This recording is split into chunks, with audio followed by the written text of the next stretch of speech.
This is the Barbados Today afternoon news for Friday, March 9. Thank you for joining us. I am Marie-Claire Williams. Transport and Works Minister Michael Lashley this morning sought to clarify the new Road Traffic Amendment Act. This after police told a news conference yesterday that motorists would need to pull over and get out of their vehicle to use their cell phones.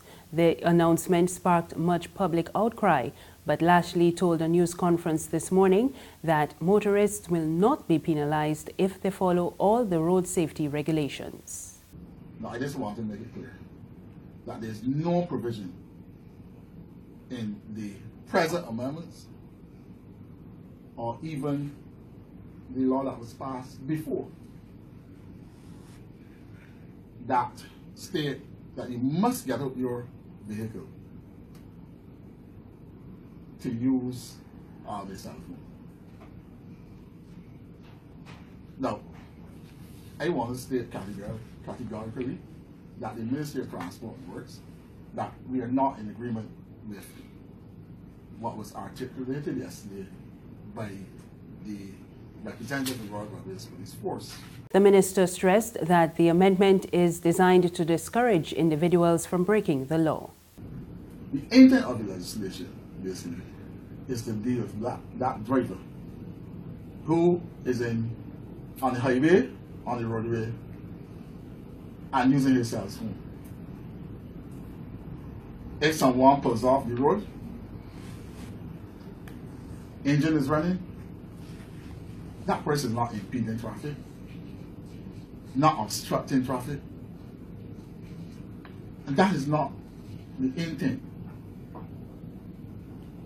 of the amendment to the regulation that we passed and laid in Parliament.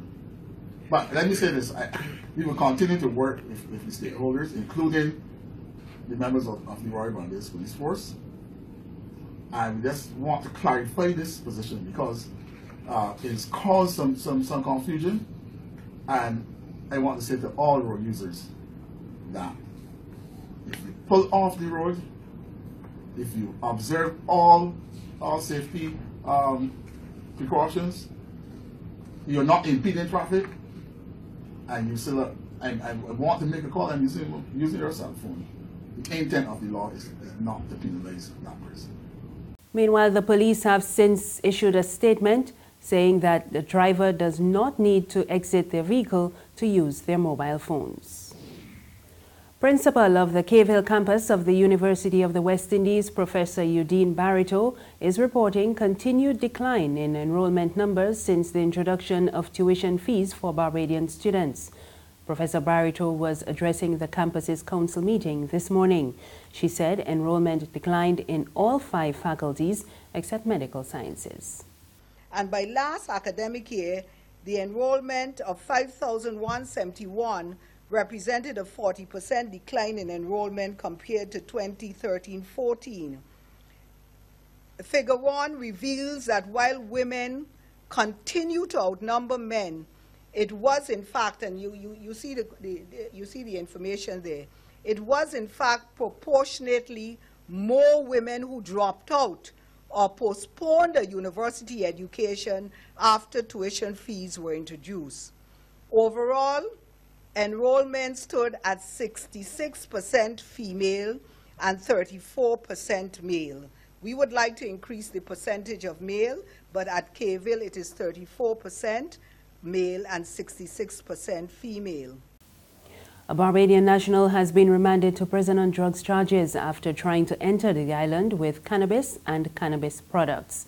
Jamal Small was charged with unlawful possession of cannabis, possession with intent to supply, trafficking of cannabis, and importation of the drug. He arrived in Barbados on a flight from Canada, and customs officers found 31 vacuumed sealed packages containing cannabis concealed in his 2 suitcases. A further search revealed 14 small packages of candy and 2 small vials containing THC extracted from cannabis. He appeared before Magistrate Christopher Birch in the District C Magistrates Court yesterday and pleaded not guilty to the charges. He was remanded to prison and is due to reappear in court on April 5th. The head of the Queen Elizabeth Hospital is asking policymakers to remove hemodialysis from the suite of services offered. CEO Dr. Dexter James told a seminar to mark World Kidney Day on Thursday that the QEH was not set up to deal with this type of service. Hemodialysis is essentially an outpatient service. We really set up to take care of very, very ill patients, secondary and tertiary care. And the consideration really has to be looked at now to decide whether we move hemodialysis services as a vertical program under the Ministry of Health and seen as an outpatient service. What that will do for us is that it then frees our resources up to be able to focus on very acutely ill patients and our transplantation program. There's regional and international news after this short break.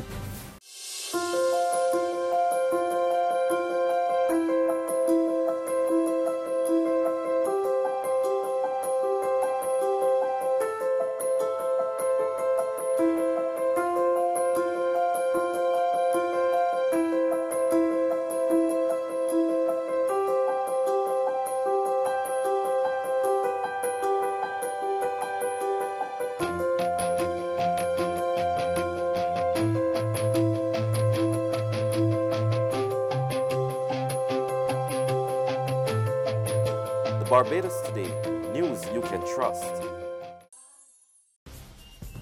Thank you for staying with us. We're back with news from the region. 82 death row inmates in Trinidad are set to be resentenced.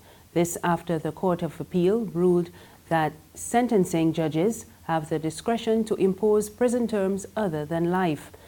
Chief Justice Ivor Archie wrote on behalf of a 3-member panel that there is no logical reason why a life sentence should be imposed carte blanche upon every person who has had their sentence commuted. And on the international scene, U.S. President Donald Trump says he is prepared to meet with the North Korean leader Kim Jong-un. This would be the first face-to-face meeting between leaders from the two countries, and it could also mark a breakthrough in a standoff over the North's nuclear weapons. We get more in this Reuters report.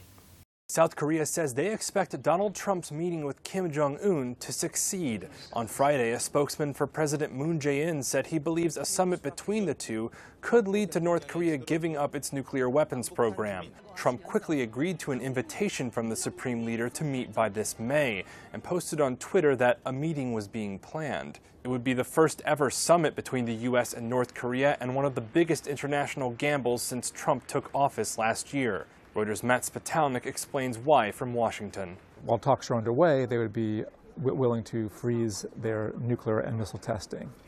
What they have said they're not willing to do at this stage is to entirely freeze their nuclear programs. That would leave the North Koreans with a number of options for work that could be conducted on the ground to beef up their nuclear arsenal and refine their missiles. U.S. officials are especially wary because North Korea has a long history of reneging on its international commitments over its nuclear program. So they say they will be watching closely to see if North Korea attempts to drag out the talks in order to move ahead in other areas of their programs.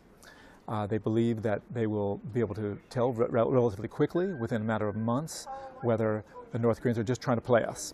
In what would be a key concession by Kim Jong-un, South Korean officials say he understood that joint military exercises between Seoul and Washington must continue even through the talks. Before now, Pyongyang has demanded they be suspended for U.S. dialogue to proceed.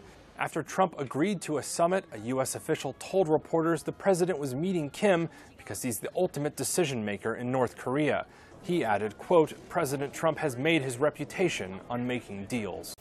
That's news this afternoon. Remember, there's more on our website, www.barbadostoday.bb.